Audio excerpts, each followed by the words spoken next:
Hi, it's me. And that's him. And we're the Sci-Fi Scholars. And we're talking Star Trek Beyond.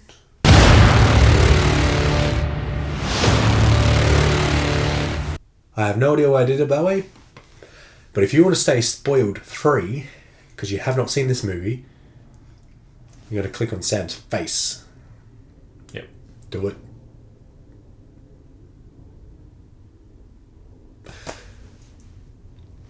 Let's talk about Star Trek Beyond. So, obviously the third one in this universe. The Kelvin timeline. And finally, they're on the 5-year mission. Well, 3 years have already passed. Oh, yes. Which is a throw to the TV show lasting 3 years. Oh. So that's because the TV series lasted 3 years, which was 3 years into their 5-year mission. That was the whole point that they were trying to make. And then in Kirk's captain's log at one point where he says it's starting to feel episodic. Yes, that was very funny. I thought that was amusing. There's a couple of other good jokes throughout this one, like when Scotty's complaining that he's worried about the integrity of the warp core because Keen Sir has a really bad cold and he's gonna could sneeze on it and destroy it, and then that's first 15-ish minutes of the movie it feels like, and then towards really the back end of the movie, Keen Sir does sneeze on a lock, dissolves it, and everyone's like, nasty cold, and it's like, yes, that was really, really well set up way back before. And obviously, they don't joke about it. It's just throw a line, done. Which I really enjoy. A lot of the humour as well was came from just putting Spock and Bones together. Yes. Which I thoroughly enjoyed.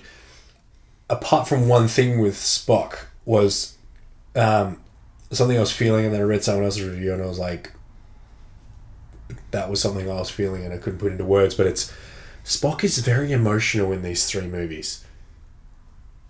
Incredibly emotional. He's logic based, but every movie so far, he loses all logic and becomes incredibly emotional. Yeah. Granted, some of them are extenuating circumstances, and yes, he's lost his own planet, so that's a totally different Spock to the Spock we've known in the original series. But they pointed out that when Spock went emotional in the TV series with Leonard Moy's portrayal, it was like, oh, wow, okay, so this is a big deal, because he almost never, it's pretty rare in the TV show that he showed emotion. So for me, it was just it was that was one of the things that I was feeling throughout, the movies, but could never put my finger on what I wasn't liking about Spock, apart from their relationship. But I'm not going to go there. Although the tracking device mini thing with Bones was hilarious. Yes. I thought the dynamics between those two it felt very natural and was just funny and was very much a throwback to the show in a lot of ways. Yeah. And I thoroughly enjoyed that side of it. That humour was very, very funny to me. Yeah, and so Scotty's now got a second alien friend. What's her name? Anyway, she likes to bring the beats and the shouting. Yes, I can't remember her name either now.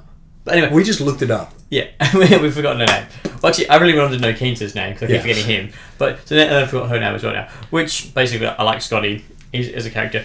I really hope in a future movie she's still there.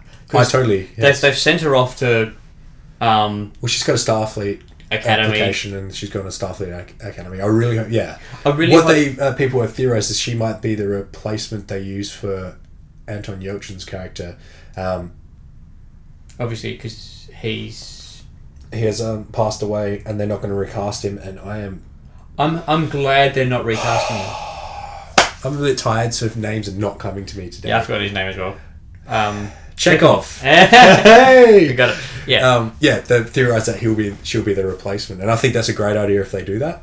And she's also obviously not she's humanoid, but looks very different. So brings another visual aspects to it. Yes. And brings more of the whole Starfleet's not just a bunch of people with a couple of aliens. Yeah. It brings a lot more of the alien-esque feel to the thing, which I think is good. Which is one of the reasons why Keen's is so good, because he's just completely different. And what I like about this character as well was just when she first meets Scotty, her in Keanu, she's like, he introduces himself and then as like his full name and then goes or Scotty, and then she uses his full name and just puts Scotty instead. And then when we're introduced to Kirk, Scotty calls him James T. Kirk, and so she calls him James T. from then on, which I thought was kind of cool. And then going back to the beats and the shouting, it was a really cool. In the very last thing to disrupt all the swarm thing that was going on, they use the song that they use at the very start of the first movie of the reboot, when he's Kirk steals his stepdad's or whatever car and then throws it off the cliff in that opening introduction to Kirk after his dad's died. Yeah, it's the same song, and I like just that subtle throwback. Well, no, it's not subtle at all, but the throwback and the subtle look that Chris Pine gives as Kirk of just like a nice choice. Yeah, I really liked that connection. I thought that was done very, very well. Yeah. One of the things I didn't like about this one is that basically, so in the last movie they used corruption and problems within Starfleet to set up the whole thing. As the story. As the story. This one they used the Bradbury, which was their legend who'd gone off into space and gone missing, and its cast and how time corrupted them. I think Bradbury was his name. It was the Franklin. Franklin and Bradbury was the captain of it, who used to be a Marine who fought in the war, and they set that up as the backer. I think personally it would have been better if he just happened to be an alien who'd been on that planet. Still could have done the same thing by finding the things that changed his physiology and stuff like that, because he was sucking life out of people to live as long as he did. But I agree with the having to connect it to Starfleet was unnecessary. Yeah, and having them use the Franklin at the end was fine and everything, but it didn't quite feel realistic that once again it was something from the history of Starfleet that was causing Starfleet issues. Because the point of the Enterprise's mission is to go out, seek new worlds, find new civilizations, and interact with new species. We find them in this story coming back to a Starfleet world of sorts, like dome sort of thing, which is a surrogate Earth. So while I enjoyed that fact that it wasn't Earth that was in peril for once, eventually Earth would have been in peril, but the idea being that at first it's not, and that's not what they're saving right now. Yeah. It was like, that's just a surrogate Earth. But it did look really cool. It did, yes. With all the loopy with the gravity going on. Yeah, I thought that was cool, and it made up for a nice showdown at the end. Yeah. But I felt like I agree with that. With him having to be part of Starfleet, I think would have been better off not. Yeah. And they were back there because they were refueling and so they backtrack from the unknown to the known. Yeah. To get supplies up, get some shore leave and stuff like that before they go on to finish their last two years. Yeah. Which I didn't mind, but yeah. I really hope now they're going to be in the actual beyond. So the next one can be Star Trek, Infinity and Beyond. Buzz Lightyear. with the co-star. They should just cast Tim Allen in a role just for the sake of it. Or put him in a spacesuit. Or get the rights and have just a Buzz Lightyear toy. Yeah. I thought that would have been funny to have in this one, like just have a Buzz Lightyear toy into one of the scenes. Obviously, they're different studios and everything. You can't just steal things, but no, but that would have been hilarious. But one thing that I did like about this movie as well was Justin Lin, the director. Yep. Well, I actually quite enjoy his Fast and Furious movies.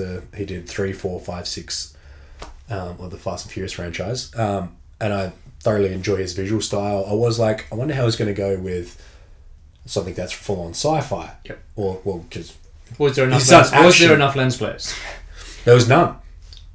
Not in the way that J.J. Abrams doesn't. There was more natural lens flares here and there. Yeah. But his directional style, I really, really enjoyed for a Star Trek movie. Yeah. I thought he did a brilliant job working off quite a good script from Simon Pegg, which was a brilliant choice for writing because he did a brilliant job. So I was quite impressed with that, and the visual style was really, really good, and the story overall was really good, except for a couple of predictability parts. And although it was fun at the beginning, even though it was a bit predictable, those the alien race he'd met right at the very beginning was not as ginormous as they looked. That was hilarious. I thought that was clever. And then he finally gets back on the ship, like his ship after he gets attacked by the little things, and it's like, I ripped another shirt, and he's like, oh, which every time. Which is a throwback to the original. Which is funny, and then there's like, they want to eat us. and then they had one of the little guys at the final farewell party. Yeah. Which was funny as well. Yeah, I thought that was amusing. One thing I did, well, not being let down by, another tech thing, obviously that's something I like to listen to and look to. In this case, it is a listen. Was I did rave in the other 2 reviews about Star Trek, or maybe not rave, but say that I thoroughly enjoyed the score. This one was passable, like still a great score, but unlike the other ones, it didn't stand out to me. Yeah. Like it was just it felt like a generic score. Like it had the moments of the other ones, like that theme that he'd come up with and stuff like that. But they just didn't feel as, cool or as good or as groundbreaking as those 2 did. Maybe it's because it is the third one and same sort of thing. But yeah, it just felt like a generic action movie score in a lot of places. So it was good, but it just wasn't, I don't feel it was up to the standard that he had in the first 2 movies, particularly the first one, for me. The other thing that I really, really enjoyed in this was the homage. Obviously, at the very end of the movie, they had the in memory of Anton and of the way they said in memory of Leonard Nimoy and then just for Anton, which I thought was a nice touch because it wasn't in memory of. It was, hey, this is Nimoy for Anton. Yeah. Like it was that sort of gap in between, which felt really respectful for both of them, and they worded them differently. So it was unique. It was different. So I also liked how they re-brought up the issue with Spock not knowing whether he should stay in Starfleet or go back to Vulcan or New Vulcan, because they originally resolved that by using Ambassador Spock going and helping with the cultural development of New Vulcan. Yeah, Nimoy, and like the younger Spock going and staying in Starfleet. And then because Ambassador Spock is now died, as it comes up, you get back to the same problem. Well, now I can't be in both places. What do I do?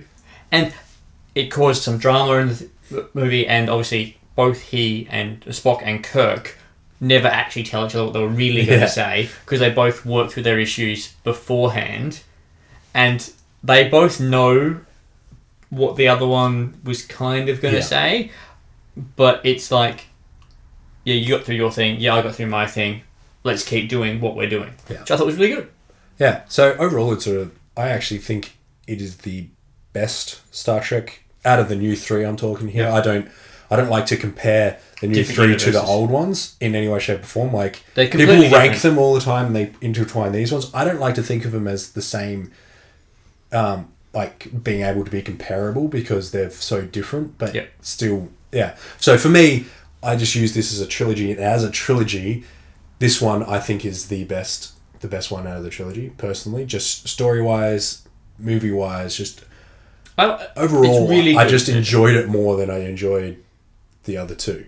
And I think it's set up really nicely for future movies. Yes. It's finally resolved a lot of the things that they were trying to do with homage to the old stuff, and got the characters to a point where they can just do something completely out there. And I hope they do.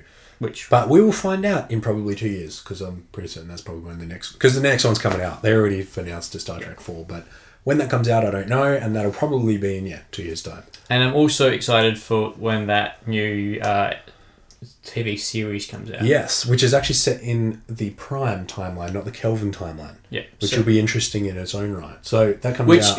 Which is clever, because then they can do stuff in that timeline which doesn't affect the movies, and anything they did in the movies doesn't affect the TV show, which is a very, very good way to keep the two things running at the same time without causing casting issues for each other or plot issues for each other, which I'm very happy that they are different. I like that idea too.